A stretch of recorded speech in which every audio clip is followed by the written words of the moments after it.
আমি আমার হুজরা মুবারকের মধ্যে আমার চাদর আবৃত অবস্থায় শুয়ে থাকি। হযরত আলী বলেন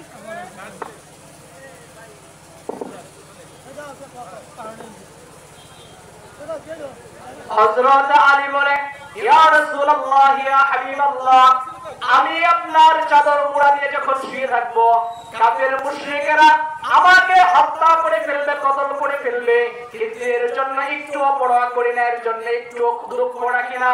আমার মনে এতটুকু সন্দেহ থাকবে আমার জানের বিনিময় আল্লাহর হাবিব দুনিয়ার জিন্দেগিতে বেঁচে আছেন। আল্লাহর হাবিব যখন গহীন রাত্রে যখন মরুভূমির রাস্তা দিয়ে হযরত আবু বকরকে সাথে নিয়ে যাবেন, হযরত আবু বকরের বাড়ি গিয়ে ডাক দিয়েছে, আবু বকর আসসালামু আলাইকুম ইয়া আবু বকর। এক ডাক দিয়েছেন হযরত আবু বকর লাব্বাইক ওয়া সাদাক ইয়া রাসূলুল্লাহ। আল্লাহর হাবিব অবাক হয়ে গেলেন, এক ডাক দিয়েছে হযরত আবু বকর, এক ডাকে দরজা খুলে দিয়েছে। আল্লাহর হাবিব বলেন, আবু বকর তুমি কি ঘুমাও নাই? আবু বকর তুমি কি ঘুমাও নাই? হযরত আবু বকর বলে, ইয়া রাসূলুল্লাহ ইয়া হাবিবাল্লাহ, আজ থেকে 6 মাস আগে আমি আবু বকরকে বলেছিলেন আবু বকর রে, মক্কার অবস্থা বড় খারাপ, হয়তো বা হিজরত করতে হতে পারে। ওই দিন থেকে আমি আবু বকর বিছানার সঙ্গে পিঠ লাগাই না। আমি আবু বকরের দিলের মধ্যে তামান্না, এই আশা, আমি আবু বকর যদি বিছানার মধ্যে শুয়ে যাই, আল্লাহর হাবিব যদি এসে ডাকাডাকি করে, আল্লাহর হাবিব যদি আমাকে ডাকে, আর আমি আবু বকর যদি ঘুমিয়ে থাকি, আল্লাহর হাবিবের সঙ্গে বেয়াদবি হয়ে যাবে। এই জন্য আমি আবু বকর দরজার সঙ্গে পিঠ লাগায়া দাঁড়ায় আছি। এটা হলো হযরত সাহাবা আজমাইনের ভালোবাসা। এক ডাক দিয়ে সঙ্গে দরজা খুলে দিয়েছে। যখন হযরত আবু বকরকে নিয়ে আল্লাহর হাবিব যখন মরুভূমির রাস্তা দিয়ে, মরুভূমির মধ্য দিয়ে যখন হিজরত করতেছে, যখন রাত আস্তে আস্তে পার হয়ে যাচ্ছে, যখন সুবহ সাদিকের সময় হয়ে গেছে, চারিদিকে চতুর্দিকে যখন সড়ক হয়ে যাচ্ছে, হযরত আবু বকর বলে, ইয়া রাসূলুল্লাহ ইয়া হাবিবাল্লাহ, এখন বুঝ ধরা খেয়ে যাব। ইয়া রাসূলুল্লাহ ইয়া হাবিবাল্লাহ, আমরা গুহার মধ্যে, পাহাড়িয়া কোন গুহার মধ্যে আশ্রয় গ্রহণ করি। আল্লাহর হাবিবের কাছে এই কথা বলার পরে হযরত আবু বকর বলে, ইয়া রাসূলুল্লাহ আপনি একটু অপেক্ষা করেন, পাহাড়িয়া গুহা, ওর মধ্যে সাপ বিচ্ছু পোকামাকড় থাকতে পারে, আমি একটু পরিষ্কার করে নেই। হযরত আবু বকর গুহার মধ্যে ঢুকবার পরে সুন্দরভাবে গুহাটা পরিষ্কার করবার পরে হযরত আবু বকর আল্লাহর হাবিবকে ডাক দিলেন, ইয়া রাসূলুল্লাহ ইয়া হাবিবাল্লাহ তাশরীফ ফরমান। আল্লাহর হাবিব যখন গুহার মধ্যে গেলেন, হযরত আবু বকরকে ডাক দিয়ে বলতেছে, আবু বকর এতটা পথ জার্নি করে এসে হেঁটে হেঁটে আমার শরীরটা বড় ক্লান্ত হয়ে গেছে, তোমার উরুটা দাও, তোমার উরুর উপর মাথা রেখে আমি একটু আরাম ফরমাই।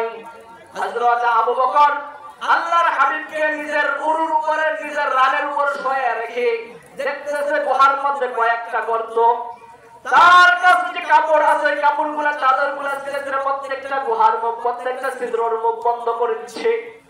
এমন অবস্থায় প্রত্যেকটা কাপড় দিয়ে, কাপড় ছেড়ে ছেড়ে প্রত্যেকটা গুহার মুখ বন্ধ করেছে, একটা মাত্র গুহা খালি, একটা মাত্র ছিদ্রর মুখ খালি। হযরত আবু বকর ওই ছিদ্র বন্ধ করবে কেমনে, নিচের পা ওই ছিদ্রর মুখের মধ্যে দিয়ে রাখছে। এদিকে ওই ছিদ্রর মধ্যে, গর্তের মধ্যে যে সাপ আছে, ওই সাপ এসে হযরত আবু বকরের পায়ের মধ্যে ধাক্কা দিচ্ছে, কিন্তু হযরত আবু বকর পা সরা হইতেছে না। সাপ বন্ধ হয়ে যখন উপরে না উঠতে পারছে সাপে, তখন হযরত আবু বকরের পায়ের মধ্যে কামড় বসায় দিচ্ছে। পাহাড়িয়া বিষধর সাপ যখন হযরত আবু বকরের পায়ের মধ্যে কামড় লাগায় দিচ্ছে, হযরত আবু বকর সাপের বিষের যন্ত্রণায় ছটফট ছটফট করতেছে। তার নিজের অজান্তেই চোখের পানিগুলো ঝরে ঝরে পড়তেছে। তার রানের উপর, তার উপর আল্লাহর হাবিবের মাথা রেখে ঘুমানো অবস্থায় আল্লাহর হাবিব আরাম ফরমাইতেছেন। হযরত আবু বকরের চোখের পানি আল্লাহর হাবিবের চেহারা মুবারকের উপরে পড়েছে। আল্লাহর হাবিবের ঘুম লেগে গিয়েছে। ঘুম লেগে তাকিয়ে দেখে হযরত আবু বকরের চোখ বেয়ে বেয়ে পানি পড়তেছে। হযরত আবু বকরকে ডেকে বলতেছে, আবু বকর তুমি কেন কান্না করতেছো? আবু বকর তোমার কি বাড়ির কথা মনে পড়েছে? ও আবু বকর তোমার স্ত্রী সন্তানের কথা কি তোমার মনে পড়ছে? হযরত আবু বকর বলে, ইয়া রাসূলুল্লাহ ইয়া হাবিবাল্লাহ, স্ত্রী সন্তানের কথা মনে পড়ে নাই, বাড়ির কথাও মনে পড়ে নাই। আল্লাহর হাবিব বলে, আবু বকর তুমি কেন কান্না করতেছো? বলে ইয়া রাসূলুল্লাহ ইয়া হাবিবাল্লাহ এই জন্য আমি কান্না করতেছি এই গর্দার মধ্য দিয়ে কোনদিন পর্যন্ত আমার পায়ের মধ্যে দংশন করেছে যার কারণে আমি কান্না করতেছি আল্লাহর হাবিব বলে আবু বকর এতক্ষণ আগে কেন আমাকে জানাও নাই এতক্ষণ আগে কেন আমাকে ঘুম থেকে উঠাও নাই হযরত আবু বকর কি জবাব দেয় একটু খেয়াল করে শুনেন হযরত আবু বকর বলতেছে ইয়া রাসূলুল্লাহ ইয়া হাবিবাল্লাহ আমি আবু বকরের জান যদি সাপের বিষের কারণে আমি আবু বকরের জান যদি চলে যেত আমি আবু বকর আপনাকে ঘুম থেকে উঠাতাম না আমার জান যদি চলে যেত আমার জানের বিনিময়ে আল্লাহর হাবিবের ঘুমের ব্যাঘাত হতো আমি আবু বকর এটা চাইতাম না এটা হলো হযরত সাহাবা আজমাইনের ভালোবাসা আজকে মুসলমানদের মধ্যে আল্লাহর হাবিবের সুন্নাত নাই মুসলমানের সন্তান মুখের মধ্যে দাড়ি নাই মুসলমানের ঘর মুসলমানের কোন সুন্নাত আমাদের মধ্যে নাই সর্ব অবস্থায় দরকার আল্লাহর হাবিবের সুন্নাত না হলে হাসরের মাহশরে আল্লাহর হাবিবের হাত থেকে হাউজে কাউসার পাওয়া যাবে না সুপারিশ পাওয়া যাবে না ময়দানে মাহশরে কার সুপারিশ লাগবে বলেন আল্লাহর হাবিবের সুপারিশ কার সুপারিশ না অন্য কোন ব্যক্তি ময়দানে মাহশরে প্রত্যেকটা মানুষ পাগল পড়া হয়ে উঠবে প্রত্যেকটা মানুষ উলঙ্গ হয়ে উঠবে প্রত্যেকটা মানুষ পাগলের নাই ঘুরতে ফিরতে থাকবে প্রত্যেকটা মানুষ নাসরি নাসরি নাসরি বলতে থাকবে একটা শুধুমাত্র একটা আওয়াজ আসবে রব্বি হাবলি উম্মতি একটা ভিন্ন ধরনের আওয়াজ আসবে আওয়াজটা হলো রব্বি হাবলি উম্মতি তাছাড়া সবাই নাসরি নাসরি আমাকে বাঁচান আমাকে বাঁচান সমস্ত মানুষ ময়দানে মাহশরে উলঙ্গ হয়ে উঠবে আম্মা যারা আয়েশা যখন এই কথা শুনছে আম্মা যারা আয়েশা বলে ইয়া রাসূলুল্লাহ ইয়া হাবিবাল্লাহ এই যে ময়দানে মাহশরে লক্ষ কোটি উম্মতের সামনে আমি উঠবো উলঙ্গ হয়ে আমার কি লজ্জা হবে না এই কথা শোনার পরে আল্লাহর হাবিব হেলান দিয়ে বসেছিলেন হেলান থেকে সোজা হয়ে বসে বলতেছে আয়েশা কিয়ামতের ময়দান বড় কঠিন ময়দান কিয়ামতের ময়দান বড় কঠিন ময়দান ইয়াউমুল আসির বড় কঠিন ময়দান আমি মুসার মতো নবীকে মুসার মতো জলিল কদর পয়গম্বরকে দেখতেছি আরশের কিরামের সঙ্গে মাথাকে টাক লাগাইতেছে আর বলতেছে আসআলুকা উম্মি আসআলুকা উখতি মুসার মতো নবী বলতেছে আজকে আমি আমার বোনকে চাই না আজকে আমি আমার বাবাকে চাই না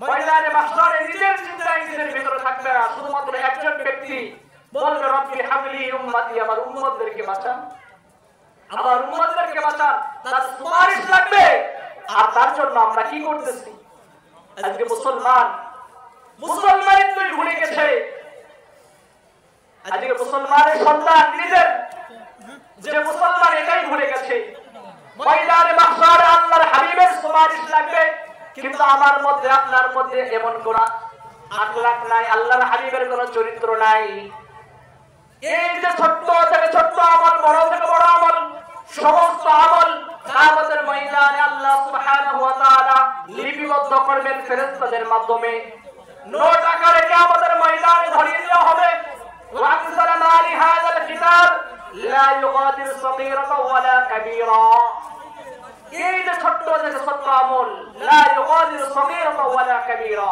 ছোট্ট থেকে ছোট্ট আমল ছাড়া হবে না বড় থেকে বড় আমল ছাড়া হবে না আপনি যাই করেন না কেন কিয়ামতের ময়দানে প্রত্যেকটা মানুষ পেরেশান হয়ে যাবে প্রত্যেকটা মানুষ নাফসি নাফসি করতে থাকবে যখন এই মানুষগুলোর জান্নাতের ফয়সালা যখন হয়ে যাবে জান্নাতের ফয়সালা যখন হয়ে যাবে তখন জান্নাতি বান্দা যখন জান্নাতে চলে যাবে জান্নাতি বান্দার জানতে বলে যাবে আমার আপনজন কোথায় আমার প্রিয়জন কোথায় জান্নাতি বান্দার জানতে বলে যাবে আমার বাবা কোথায় আমার ভাই কোথায় আমার মা কোথায় আল্লাহ সুবহানাহু ওয়া তাআলা কুরআনুল কারীমের মধ্যে বলেন ফি জান্নাতি ইয়াতাসাআলুন জান্নাতে এবং জাহান্নামে পরস্পর আলোচনা করবে আনিল মুজরিমিন অপরাধীদেরকে জিজ্ঞাসা করবে মা সালাকাকুম ফি সাকার ও ভাই তুমি জাহান্নামে আসছো কেন একই সঙ্গে তো চলাফেরা করতাম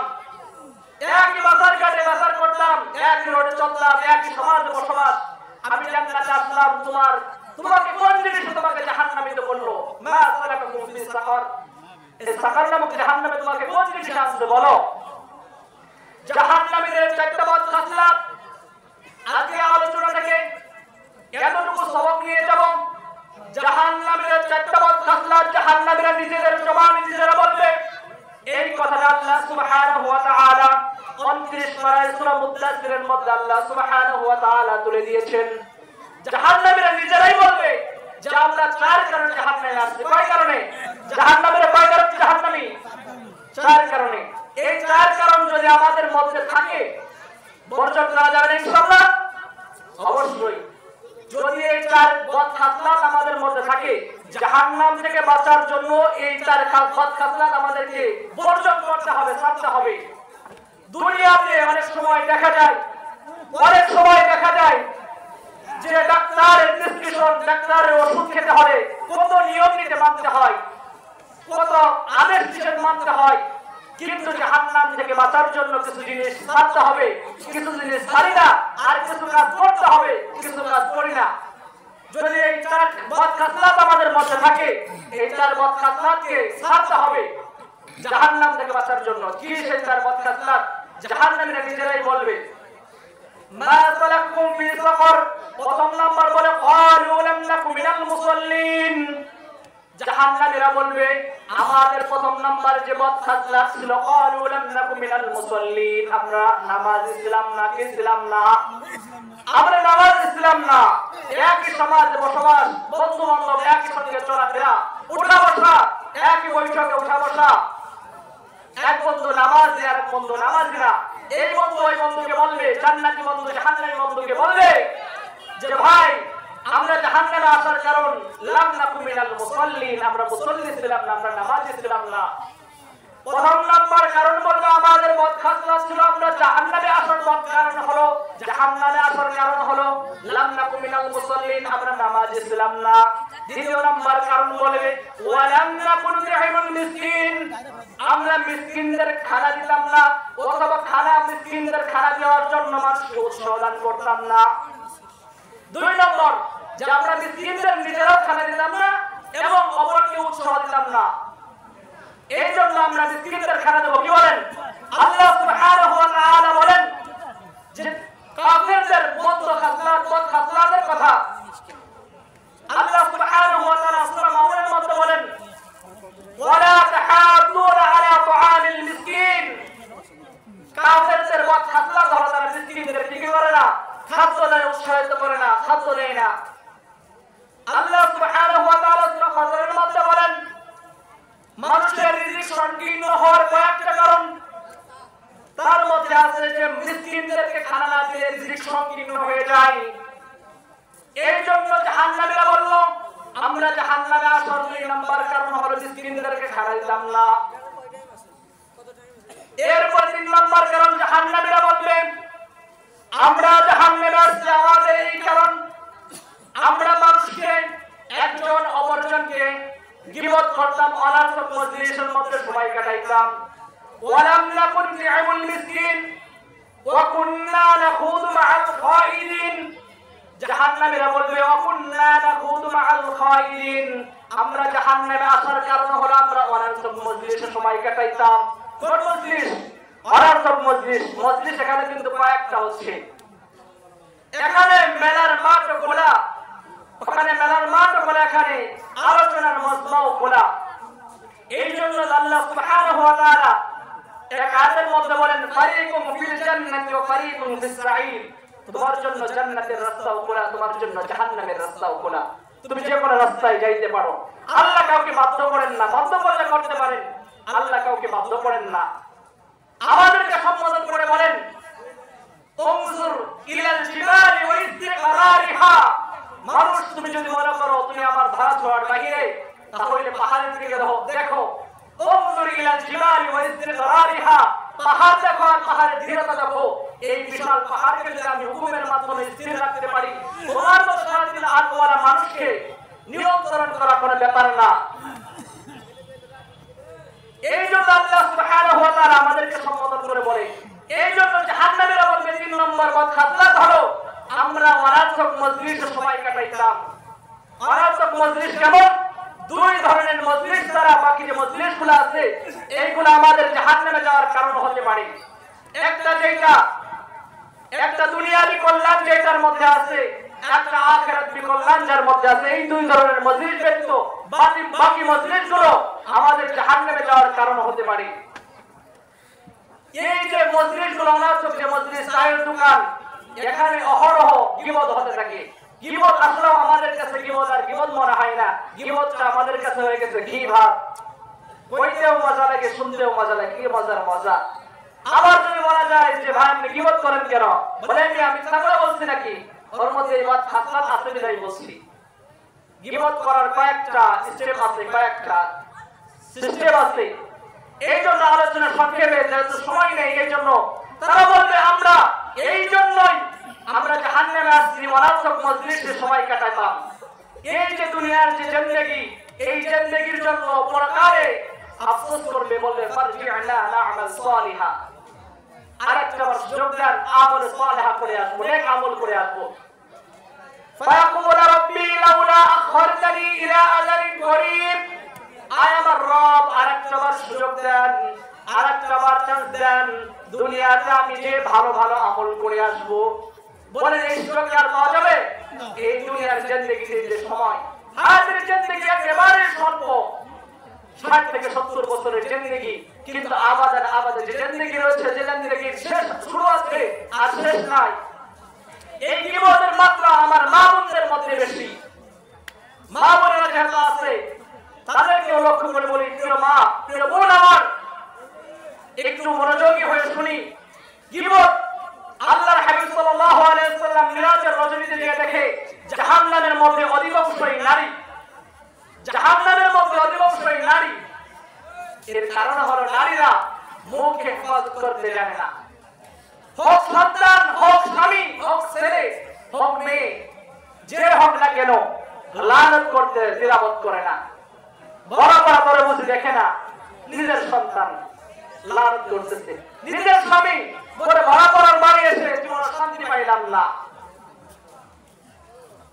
এই জবানকে তারা কন্ট্রোল করতে জানে না। বর্তমান মা বোনদের যা দেখা যায়, আল্লাহর হাবিব হাদিসের মধ্যে বলেন, যারা 4টা কাজ করবে, আল্লাহর হাবিব বলেন তাদের জন্য জান্নাতের 8টা দরজা খোলা হয়। বলে সুবহানাল্লাহ। তার মধ্যে স্বামীকে আল্লাহ স্বামীকে মান্য করা, স্বামীর খেদমত করা। আজকে আমাদের মধ্যে, আমাদের সমাজের মধ্যে স্বামীকে কেয়ার করে না। দূর স্বামী, এটা গুনার কিছু হলো, স্বামীকে মান্য করে না। আজকে মা বোনদের মধ্যে গীবতের মাত্রা বেশি। যদি দুইজন এক জায়গায় হয়, এই যে মাহফিলের মজমার মধ্যে আসছে, 2-3 জন এক জায়গায় আসলে যে এই নেই তোর স্বামী কেমন, এমন না এমন, এই গীবত আছে, গীবতকে ছাড়তে হবে। জাহান্নামীরা বলল আমাদের 3 নম্বর মত হাসনাত হলো গীবত করা। অনার্থক মজলিসে সময় কাটানোর কারণে আজকে আমরা জাহান্নামী হয়েছি। এই জন্য এই মত হাসনাত যদি আমাদের মধ্যে থাকে, ছেড়ে দিতে হবে। মা বোনদের এই মত হাসনাত বেশি থেকে বেশি আছে। আর 4 নম্বর যে কথা জাহান্নামীরা বলল আমরা জাহান্নামে আসার 4 নম্বর কারণ হলো, এই 4 নম্বর কারণ হলো আমরা যে জাহান্নামে এসেছি।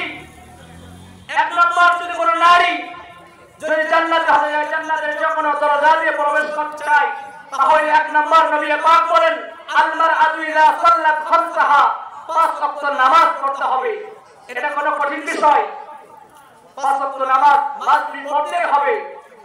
আল্লাহর হাবিব 2 নম্বরে বলেন আল মারআতু ইযা সাল্লাত খামসাহা ওয়া সামাত শাহরাহা। আল্লাহর হাবিব বলেন 2 নম্বরে রমজান মাসের ফরজ রোজা রাখতে হবে। পুরুষের তুলনায় আল্লাহ সুবহানাহু ওয়া তাআলা নারীদেরকে শিথিল করেছেন, হুকুম সহজ করেছেন। এবং কিতাবের মধ্যে আসছে পুরুষের থেকে নারীরা 500 বছর আগে জান্নাতে যাবে। কেমন? তাদের ডিউটিও কম, কিন্তু জান্নাতেও যাবে তারা আগে। তারা জান্নাতেও যাবে আগে।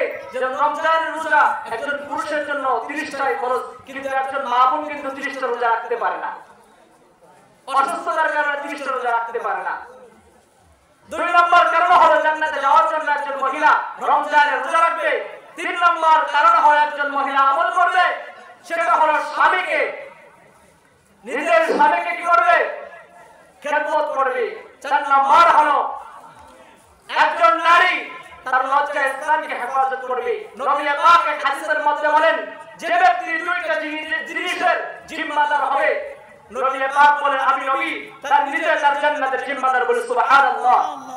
যে নিজের জবান এবং লজ্জা স্থানকে হেফাজত করতে পারবে, আল্লাহর হাবিব বলেন স্বয়ং আমি নিজেই তার জান্নাতের জিম্মাদার হয়ে যাব। যেটা কথা বলতেছিলাম, জাহান্নামে 3 নম্বর কারণ বললো আমরা বদখাসলাত হলো, আমরা গীবত করলাম। আর 4 নম্বর কারণ হলো জাহান্নামীরা বলবে আমরা জাহান্নামে আসার 4 নম্বর কারণ হলো আমরা আখিরাতের প্রতি গাফিল ছিলাম, আখিরাতের প্রতি উদাসীন ছিলাম। আখিরাতের প্রতি উদাসীন থাকার কারণে আমরা নামাজকে নামাজ মনে করি নাই, রোজাকে রোজা মনে করি নাই, দিনকে দিন মনে করি নাই। প্রিয় ভাই আমার, আমিও যে পথে চলতেছি আমার সন্তানদেরকেও সেই পথে চালাচ্ছি। আমি আপনি একই কাজ করতেছি। এখন অনেকে জিজ্ঞাসা করলে দেখা যায় যে হুজুর, যদি কাউকে বলা যায় যে আপনি কি জানাজার নামাজ পড়েন, আপনি কি সূরা ফাতিহা শুদ্ধ করে পারেন? বলে না। আপনার সন্তানকে কোন পথে দিচ্ছেন?